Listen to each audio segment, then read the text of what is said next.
Open the movie with one of the scariest scenes ever filmed. Start with the promise of nudity and end with the fear of God. Bam, your audience is hooked. So next, you've got these two guys. One of them is this family man cop guy that just wants to do his job. Then you've got this other guy that thinks he knows everything. For a bad guy, you've already got this villain that doesn't even talk, and 90% of the time you don't even see him. You know he's a killer already because he murdered the shit out of that naked girl, so now all he has to do is be all but and everybody else is all like, ah!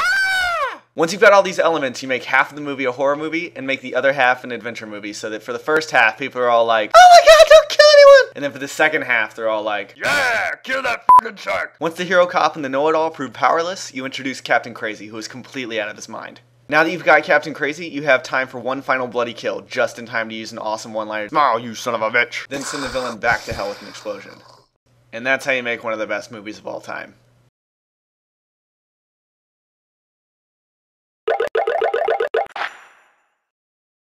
So this week I had Thai food for the first time in my life. We went to this local restaurant called Indochine, which I was totally expecting to be Indian food because I live in a world filled with 5-year-old logic. After the waitress seated us in the fuck it hut, I chose to follow our assigned mantra and decided, fuck it, give me a Thai beer. The result was Singha, which basically tasted like Thailand tried to copy Newcastle and threw in a pinch of Cascade dishwasher fluid for a nice soapy aftertaste. In Thailand's defense, they only started making beer in 1933 according to the label. This puts them roughly 104 years behind the US, so I'm sure they're really excited for the year 2095 when they finally get their first boy band, and little Thai teenagers get to argue about whether Ting is cuter than Mushu. Maybe between now and then, Cascade will work its way out of the recipe. Please at least let's try a real Parma of this thing, huh? For my meal, I ordered pad Thai with chicken because nothing is tastier than dead animals. When the food finally arrived, I had my mind blown. First, it was blown by trying to figure out how to eat with sticks, but after that, it was blown by how totally awesome Thai food is. Scale of 1 to 10, Thai food kicks more ass at being food than Casey Jones kicks ass at being a crime fighter.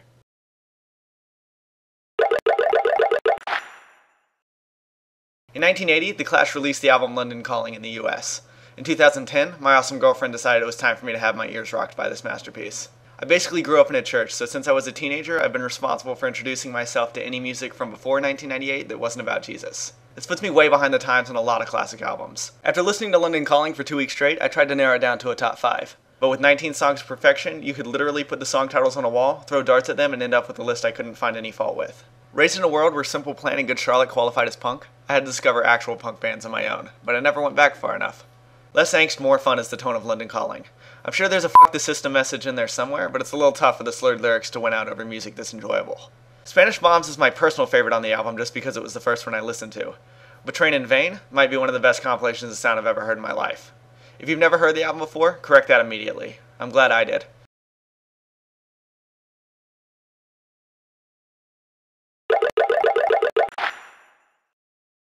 In the battle of blood versus love this weekend, my better half went out and we decided to go see Going the Distance, a movie about two people that fall in love, but then have to try to cope with a long-distance relationship. The movie stars Mac and the little girl from E.T., but don't worry, she grew up and he doesn't spend the whole movie thinking he's better than everyone because of his computer choice. I was expecting a version of You've Got Mail where the main love interests weren't in their 40s, but what I got was more like Sleepless in Seattle meets Forgetting Sarah Marshall. On the one hand, you had this super generic romantic comedy plot, but then they tossed in the jokes of a sex comedy to give it a surprisingly hard R rating. The dramatic tension is about as tight as an episode of Rugrats, but the two leads might have the most believable chemistry I've seen on screen since When Harry Met Sally, which is really impressive considering they spend half the movie on the phone. With a 48% on Rotten Tomatoes, I wasn't sure what to expect, but in the end I wasn't disappointed. Going the Distance isn't going to blow your mind with its originality, but it should make you laugh, and that was really all I wanted. If you need a good date movie, Going the Distance is what you're looking for.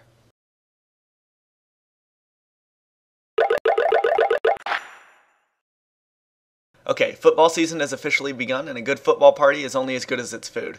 With some help from my awesome girlfriend, here's an easy recipe to make your party better. Buffalo chicken dip takes 15 minutes from start to finish and will please everyone but your vegan friends that you didn't want to invite anyway. There are 4 ingredients: chicken, buffalo sauce, ranch dressing, and cream cheese. Sauté the chicken till it's fully cooked with a pinch of salt and pepper. Once that's done, you're already like 60% finished. Throw everything into a microwave-safe bowl, mix lightly, and then microwave it for 2 minutes to melt the cream cheese. After 2 minutes, stir it, then microwave it for another minute and a half, and then stir it again until it looks like dip. The final result should be a pink dip that might look a little girly, but if you did it right, it should be spicy enough and meaty enough for the manliest football party. Add chips, preferably scoops, because this is one dip you're going to want to dip like a man. You can also add celery if you want to pretend this is healthy. If you want it spicier, add more buffalo sauce. If you want it milder, add a little more ranch. The final step is to have your mind blown by awesomeness. Happy football season.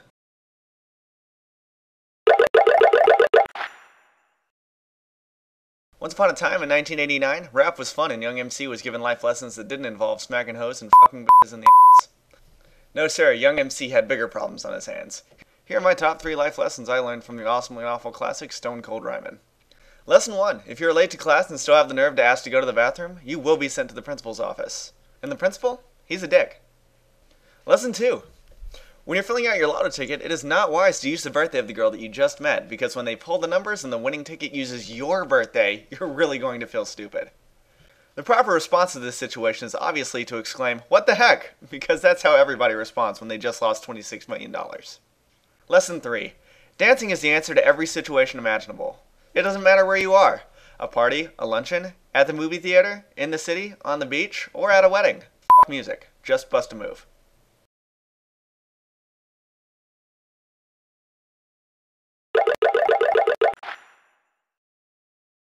So you've got this kid Daniel that has to move to California, but he hates it. He can't make any friends, and of course it turns out the girl he likes used to date Johnny, the biggest prick in the world. Johnny and his friends also happen to be awesome at karate and totally kick Daniel's ass. Then when they're done, they kick Daniel's ass again because fuck Daniel. Somewhere along the way, Daniel befriended Mr. Miyagi, who is also amazing at karate, even if he does fight a little dirty. A wise man, Mr. Miyagi decides turning Daniel into a slave is the best way to teach him how to defend himself. He even gets to wear a headband because the first step of becoming a ninja is dressing like one. Wax on, wax off! Fortunately, this is a movie, and it turns out if you can paint a fence, you can also stop someone from kicking you in the face. Now that Daniel has joined the Awesome at Karate Club, he goes to a karate tournament to prove he's the best. One of the best montage songs ever written, some classic one-liners, sweep the leg.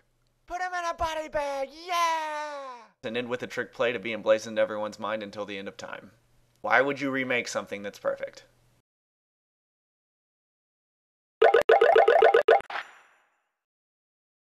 You probably think you already know what the book The Blind Side is about because you saw that Sandra Bullock movie last year.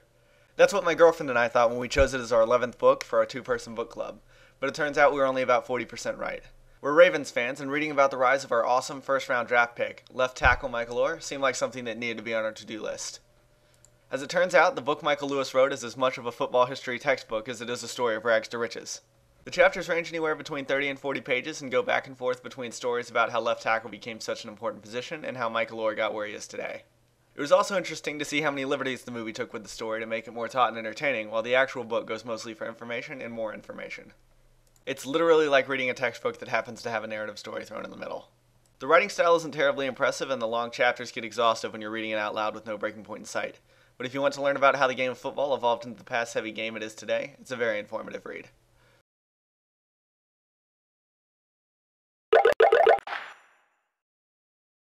Back when I was in high school, I loved Linkin Park because they felt my pain. Why they felt the same pain as a high school freshman when the band is all 30-something-year-old men, I'm not sure. But they seemed to express everything I was feeling with catchy beats and random screaming. When I grew up, I realized I didn't actually have anything to complain about that entire time and mostly stopped listening to them.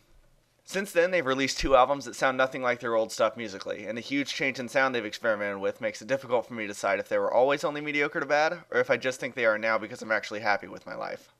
1,000 Suns, their latest release, has about 5 or 6 good tracks on it if you listen with headphones so you can hear all the layers and try to ignore the lyrics. The rest of the album is borderline awful to a degree that I'm not even sure what genre it falls under. Save yourself an hour and don't bother with this one. If they can figure out their sound and realize they're all millionaires now that shouldn't have this much to complain about, maybe the next album will be worth listening to. For now, just go buy the song Waiting for the End on iTunes and call it a day.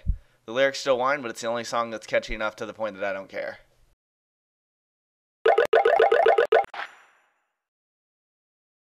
You know what's awesome? Stealing stuff.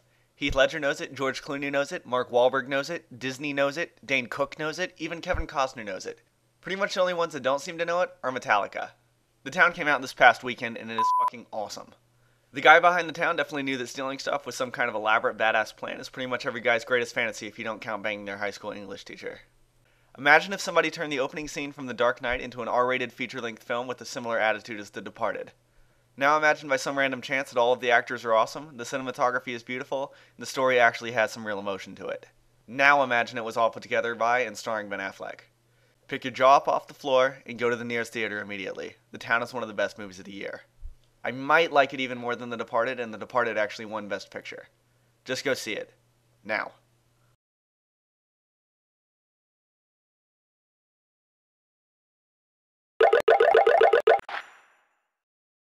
KFC released the Double Down 6 months ago, and it has yet to leave their menu despite being a limited time offer ever since it came out. In fact, they're advertising it now more than ever, but just in case you've somehow missed it, the Double Down is the sandwich created by taking 2 fillets of chicken and putting 2 slices of cheese and 2 pieces of bacon in the middle. No bread. If you want bread, go to fucking Chick-fil-A because KFC knows the best kind of bread is meat. If the limited time offer does end eventually, I'm crossing my fingers that KFC will bring it back for July 4th and September 11th because nothing says, hey terrorists, go fuck yourselves like a giant pile of meat and cheese. Now the most important issue with any food is the flavor, so if you haven't already had it, you're probably wondering, is it good? Yes, it's fucking delicious. From the first bite to the last bite, you're going to be enjoying an orgasmically American chicken, cheese, and bacon-filled heaven. The problem is that with the human body, what goes down must continue going down, and this delicious monstrosity is going to rape every organ in your body as it fights its way back out like a newborn alien. Is it worth it? I'm sure as fuck never buying one again. Double down! Double down!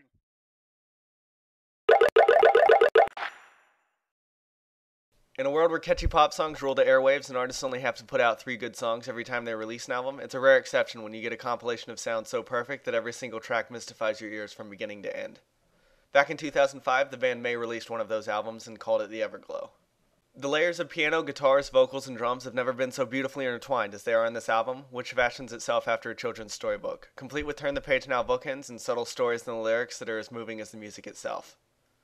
Most albums with this many incredible layers of sound tend to tone their sound down to a more relaxed pace, and while a handful of ballads still make an appearance, May never loses that energy that keeps your leg bouncing involuntarily.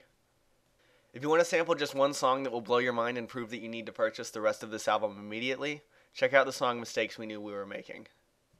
Listen to it on headphones and try not to cry as you experience one of the most flawless songs ever made. Then go buy the whole album.